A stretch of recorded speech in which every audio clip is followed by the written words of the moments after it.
the person asked about segregation. Why do Muslim women, why are they segregated? They're not segregated. They're not segregated. They're separated. There's a difference between segregation and separation. For instance, outside here, you have toilets that say male, female, don't you? Don't you? Why?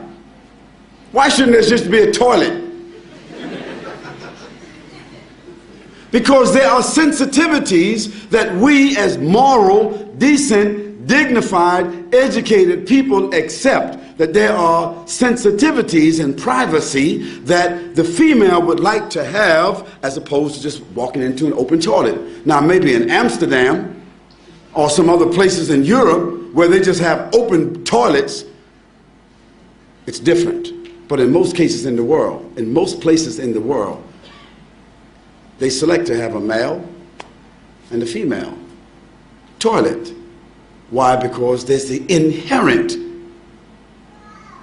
inclination of human beings to provide sensitivity for women and sensitivity for men. Now in Islam, for us, it's not a matter of being inherent. It is something which is God-given inspiration to do what? To separate the sexes. That means the genders. Doesn't mean absolute separation, like we can't see each other, we can't talk to each other, but generally, my wife just doesn't, I don't go to another man's house and I just sit down with his wife and dance with his wife, and he sit down and dance with my wife, and this is a matter of friendship. Bob, just drop over anytime you like. Okay? We don't do that.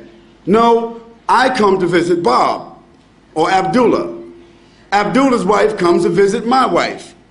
I don't socialize with his wife, and he doesn't socialize with my wife. Although there may be occasions where we eat together, our families socialize together, but generally, after boys and girls reach the age of 7, the Prophet said, even if they're brothers and sisters, separate them from the bed.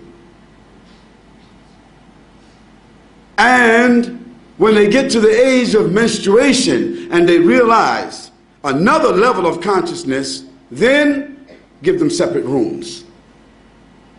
What to do what? To preserve and protect them from tendencies that human beings have, tendencies that has manifested itself in civilizations where they don't do that protection.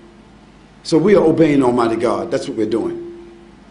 And sometimes we just have to believe what God orders us to do and benefit from the medicine. Sometimes when we don't follow what God tells us to do, then we see later on the reasons why.